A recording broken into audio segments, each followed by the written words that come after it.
प्यारे छात्रों, आज मैं आपको अंडरस्टैंडिंग द सेल्फ में थर्ड इकाई से पढ़ाऊंगी, जिसका शीर्षक है योग। योग होता क्या है? योग दो शब्दों से मिलकर बना हुआ है, योग प्लस आसन, यानी कि योगासन।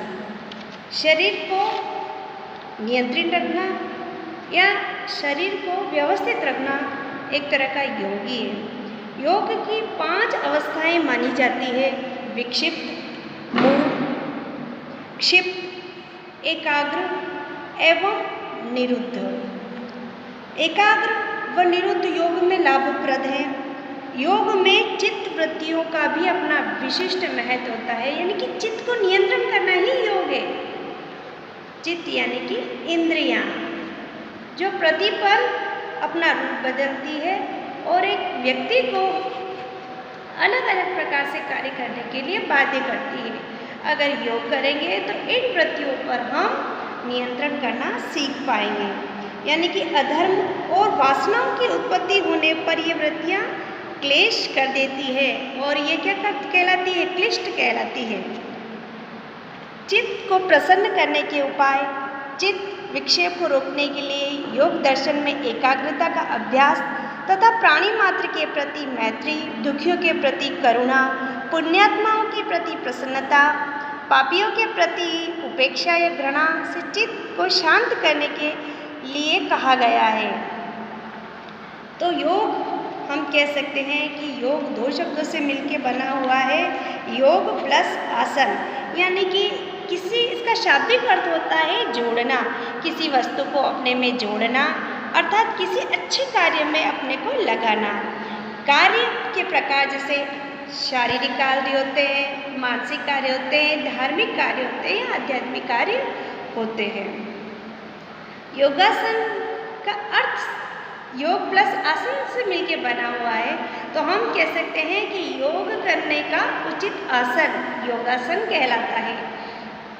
गीता में श्री कृष्ण भगवान ने कहा है, तयोग कर्म सुकौशलम, अर्थात कर्म के करने से जो कुशलता होती है उसी का नाम योग है। योग वशिष्ठ के अनुसार संसार सागर में पार होने की मुक्ति की युक्ति का नाम ही योग है।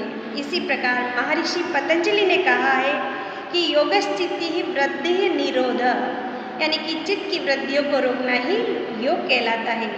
इसी तरह से ज्योतिष शास्त्र में ग्रहों और नक्षत्रों की विशेष स्थिति को योग कहा गया है। इसी प्रकार आयुर्वेद शास्त्र में औषधियों के मिश्रण को योग कहा गया है। तो हम कह सकते हैं कि जीवन के जो अंतिम लक्ष्य ईश्वर को प्राप्त करना तथा अपने वास्तविक स्वरूप का साक्षात्कार करना ही आधुनिक योग के महत्वपूर्ण तथ्य हैं। परंतु भौतिक परिश्रम में इसको स्वास्थ्य से अधिक संबद्ध किया गया है। इसके लिए आधुनिक योग शिक्षा में अनेक आसनों का वर्णन किया गया है, जो कि आत्मा के आवरण शरीर को स्वस्थ बनाते हैं तथा आत्मा को शक्ति प्रदान करते हैं। गीता में वर्णित आसन संबंधी तथ्यों को ही वर्तमान समय में आधुनिक योग के रूप में प्रस्तुत किया जाता है। चित्त की वृत्तियों को नियंत्रण करना: विभिन्न संदर्भों में योग का क्या उपयोग है? मानसिक विकास: योग के माध्यम से व्यक्ति को मानसिक शांति का अनुभव होता है तथा जीवन में मानसिक तनावों से मुक्ति मिलती है। मानसिक थकान को दूर करने के लिए श्वास एवं सुप्त वज्रासन का प्रयोग किया जाता है। इस प्रकार योग में ध्यान एवं प्राणायाम के माध्यम से मानसिक विकास पर बल मिलता है। इसी प्रकार मानसिक विकास में योग का महत्वपूर्ण स्थान होता है। आगे आता है शारीरिक विकास। शारीरिक विकास में योग की महत्वपूर्ण भूमिका होती है। योग के माध्यम से विभिन्न प्रकार के शारीरिक रोगों से मुक्ति मिलती है, निदान मिलता है, शरीर स्वस्थ रहता है। अनेक प्रकार के योगासनों द्वारा विभिन्न रोगों का निदान बिना किसी औषधि के द्वारा ही संभव हो सकता है, यानी कि योग करेंगे तो हम निरोगी रह सकते हैं। और यह कहा जा सकता है कि व्यक्ति कभी वृद्ध नहीं बनता। जैसे कुर्मासन करने से रीढ़ की हड्डी लचीली तथा आमाशय के विकार दूर होते हैं, कब्ज दूर होता है तथा संपूर्ण शरीर की मांसपेशियां सुदृढ़ होती है। इसी प्रकार योग के प्रत्येक आसन शरीर के अंगों को प्रत्यक्ष रूप से लाभ पहुंचाते हैं, जिससे शरीर क्या रहता है, स्वस्थ रहता है। नैतिक विकास, चारित्रिक विकास, नैतिक विकास।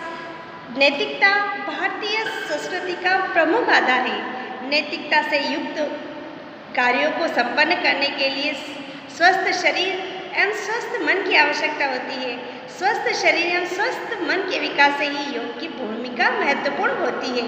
नैतिक आचरण तथा नैतिक विकास के मार्ग को प्रशस्त करने का प्रमुख साधन योग ही है। योग के अभाव में नैतिक विकास की संभावनाएं नगण्य हो जाती है। इसी तरह से आध्यात्मिक विकास, चारित्रिक विकास, आध्यात्मिक विकास, हम कह सकते हैं कि आध्यात्मिक विकास में भी योग का जो होता है वो महत्वपूर्ण स्थान माना गया है। गीता में वर्णित योग आत्मा एवं परमात्मा के संबंध को निरूपित करता है। आत्मा से परमात्मा के संबंध को जोड़ने में तथा ज्ञान चक्षु को खोलने में योग की महत्वपूर्ण भूमिका होती है। धर्म, अर्थ, काम, मोक्ष, ये भारतीय संस्कृति के 4 स्तंभ बताए गए हैं। इन स्तंभों का मानव जीवन में महत्वपूर्ण स्थान होता है। योग द्वारा मानव जीवन की चारों लक्ष्यों को क्रमबद्ध रूप से प्राप्त करने में सहायता की जाती है। योग के द्वारा धर्म, अर्थ, काम की प्राप्ति उचित रूप से प्रदान करते हुए मोक्ष का मार्ग प्रशस्त किया जाता है, क्योंकि योग से मानसिक पवित्रता एवं शारीरिक स्वस्थता व्यक्ति को धर्माचरण के लिए प्रेरित करता है।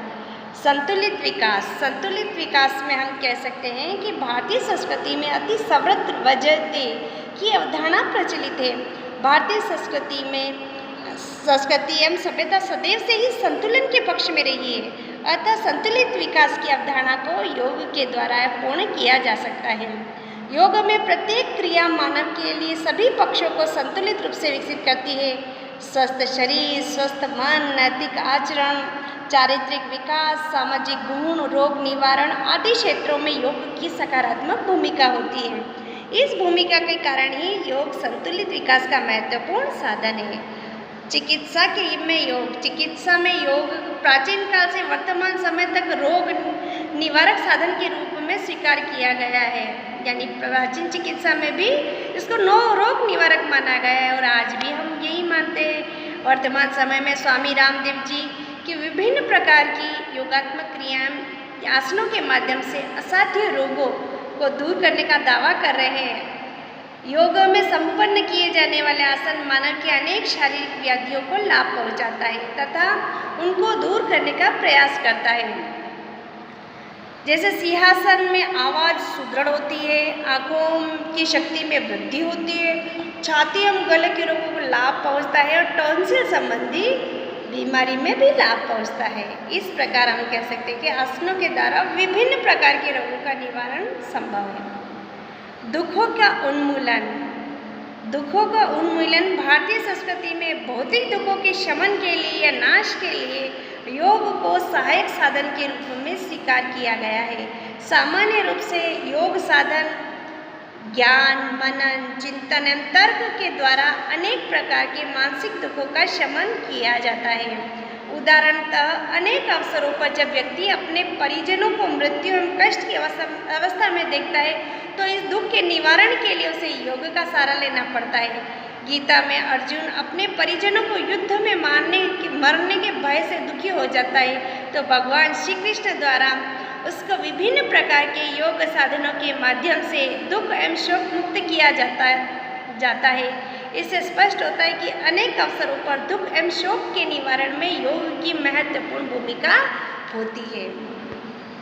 योग दर्शन के शिक्षण की विधियाँ प्रत्यक्ष विधि मान सकते हैं, अनुमान विधि मान सकते हैं, अनुसंधान विधि मान सकते हैं, प्रश्नोत्तर चर्चा विधि मान सकते हैं, व्याख्यान विधि मान सकते हैं, पुस्तक अध्ययन विधि मान सकते हैं, अनुकरण विधि मान सकते हैं, स्वयं अनुभव द्वारा सीखने की विधि है, संवाद विधि है, श्रवण मनन तथा निध्यासन विधि होती है। अब योग दर्शन के मुख्य उद्देश्य क्या है? व्यक्तिगत शिक्षा के विकास का उद्देश्य, यानी कि व्यक्ति का सर्वांगीण विकास करना, स्वस्थ शरीर में स्वस्थ मन, तो व्यक्तिगत शिक्षा का उद्देश्य है। शारीरिक विकास का उद्देश्य व्यक्ति हष्ट पुष्ट बने, वह शरीर से निरोगी रहे, उसकी मांसपेशियां मजबूत रहे मानसिक शक्तियों का विकास का उद्देश्य उसकी मानसिक जो शक्तियाँ हैं, तर्क, चिंतन, स्मृति, स्मरण शक्ति, ये सभी क्रियाशील रहे, ये सभी दीर्घ समय तक चले। तो मानसिक शक्तियों का विकास योग के माध्यम से होता है। बौद्धिक विकास का उद्देश्य यानी कि बुद्धि का विकास बौद्धिक विकास का उद्देश्य के अंतर्गत ही आता है। व्यक्ति की चहुमुखी विकास यानी कि उसका सामाजिक विकास, आर्थिक विकास, सांस्कृतिक विकास, मानसिक विकास, ये चहुमुखी विकास की ओर इशारा करते हैं जो योग के द्वारा ही संभव है।